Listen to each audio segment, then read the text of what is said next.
Hello guys, নমস্কার। কেমন আছো তোমরা সবাই? মামনি কিচেনে তোমাদের সবাইকে আমি স্বাগত জানাই। আজকে আমরা যেটা বানাচ্ছি সেটা হচ্ছে পনির রাইস। এটা আমরা নর্মাল চাল দিয়ে বানিয়েছি। তোমরা যদি চাও তাহলে তোমরা বাসমতি রাইসও ইউজ করতে পারো। এবার আমরা দেখিয়ে দেবো কেমনভাবে আমরা বানাচ্ছি পনির রাইস।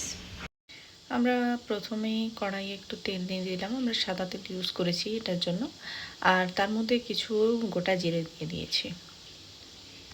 এর মধ্যে আমরা এবার দিয়ে দিয়েছি একটু শুকনো লঙ্কা, একটু তেজপাতা। সাইডে আমরা কিছু গ্রিন ভেজিটেবলস কেটে রেখেছি। এর মধ্যে আমরা নিয়েছি ক্যাপসিকাম, পেঁয়াজ কুচি আর গাজর কুচি। তোমরা চাইলে এর সাথে মটরশুঁটি নিতে পারো। এটাকে ভালো করে কুচি কুচি করে কেটে পাতলা পাতলা করে আমরা এটা ধুয়ে রেখেছি। এরপর আমরা এটা ঢেলে দেবো কড়াইয়ে। এবার আমরা সবজিগুলো সব ঢেলে নেবো কড়াইয়ে। ঢালা হয়ে গেলে আমরা এটা একটু হালকা আঁচে এবারে ভেজে নেব হালকা। যতক্ষণকে আমাদের ওটা ভাজা হচ্ছে আমরা ততক্ষণ এখানে নিয়ে নিয়েছি পনির। আমরা 200 গ্রামের পনির নিয়েছি। এর আমি পনিরগুলোকে ছোট্ট ছোট্ট পিস করে কেটে নেব। যেহেতু আমি একাই আছি বাড়িতে আজকে, তাই একটু কম করেই নিয়েছি। আপনারা পরিমাণ মতো যতজন থাকবে সেই হিসেবে আপনারা নিয়ে নেবেন। এটাকে একদম ছোট্ট ছোট্ট কুচি করবেন যাতে মুখে না লাগে।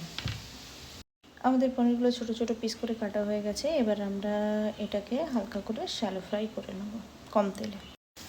সবজিটা আমাদের কমপ্লিটলি ভাজা হয়ে গেছে। এর মধ্যে এবার আমরা যে ভাতটা করে রেখেছিলাম সেটা আমরা দিয়ে দেবো।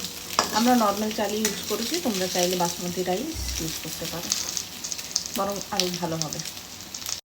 যতক্ষণ ওই সাইডে আমাদের রাইসটা ভাজা হচ্ছে ততক্ষণ আমরা এইদিকে পনিরটা ভেজে রাখবো একটু হালকা করে। আমরা তেল নিয়ে নিয়েছি ফ্রাই প্যানে, তার মধ্যে পনিরটা দিয়ে দিলাম যেগুলো আমরা কিছু কিছু করে রেখেছিলাম। এবার আমরা এটা একটু নাড়াচাড়া করে দুটো শ্যালো ফ্রাই করে নেব। খুব বেশি বেশি দরকার নেই ভাজা, না তো কড়া হয়ে যাবে। আমরা এখানে ভাতটা নিয়ে নিচ্ছি, ভাতটা ঢেলে নেবো এবারে।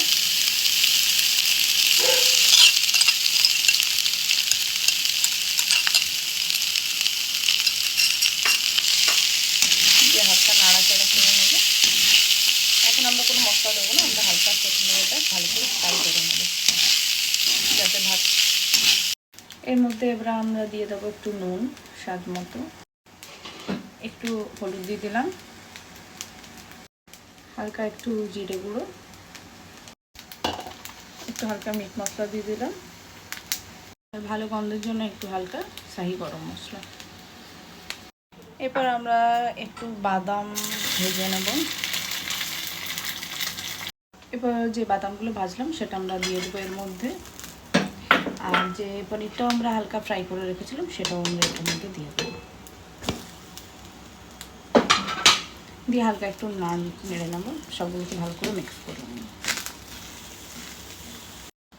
ভালো করে লো আঁচে আমরা এটা ফ্রাই করব যাতে যে মশলাগুলো আমরা দিয়েছিলাম সেটার গন্ধটা একদমই চলে যায়। যতক্ষণে আমাদের পনির রাইস ভাজা হচ্ছে ততক্ষণে আমরা পনির রাইসের সাথে দিয়ে খাবার জন্য একটু রায়তা বানিয়ে নেব। তার জন্য আমরা প্রথমেই নিয়ে নিয়েছি দই। তোমরা হংকটও নিতে পারো, আমরা নর্মাল আমুলের দই নিয়েছি। তার মধ্যে আমরা দিয়ে দেবো একটু পেঁয়াজ গ্রেট করা, যেটা আমরা আগেই করে রেখেছিলাম। এর সাথে আমরা মিক্স করে দেবো একটু শসা গ্রেট করা, তোমরা চাইলে গাজরও মিক্স করতে পারো।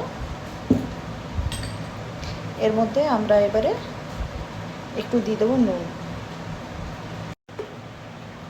আমরা দিয়ে দিলাম নুন। এরপর আমরা একটু ছক লাগাবো এর উপর। ছকের জন্য আমরা প্রথমেই একটু তেল নিয়ে নিয়েছি, রিফাইন্ড অয়েল। তার মধ্যে আমরা একটু কারি পাতা দিয়ে দিয়েছি। এর মধ্যে আমরা এবার একটু কালো সরষে দিয়ে দেবো।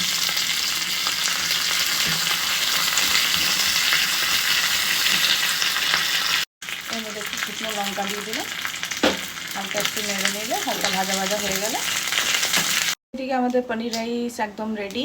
আমরা এবার এটা প্লেটে সার্ভ করে নেব। আমাদের ভেজে রাখা কারি পাতা সর্ষেটা আমরা এবারে ছক দিয়ে দেবো, দিয়ে হালকা আমরা মিক্স করে দেবো। হ্যালো বন্ধুরা, রেডি হয়ে গেছে আমাদের আজকের লাঞ্চ, পনির রাইস আর রায়তা। এর উপর আমরা একটু ঘি দিয়ে সার্ভ করে নেব। এটা তো খুব টেস্টি আর একটু লো ক্যালোরির লাঞ্চ। তোমরা এটা লাঞ্চেও খেতে পারো বা ডিনারেও ট্রাই করতে পারো। খুব সুন্দর, খুব টেস্টি খেতে। থ্যাংক ইউ আমাদের সাথে এতক্ষণ থাকার জন্য। আর আমাদের চ্যানেলটি প্লিজ লাইক এবং সাবস্ক্রাইব করুন।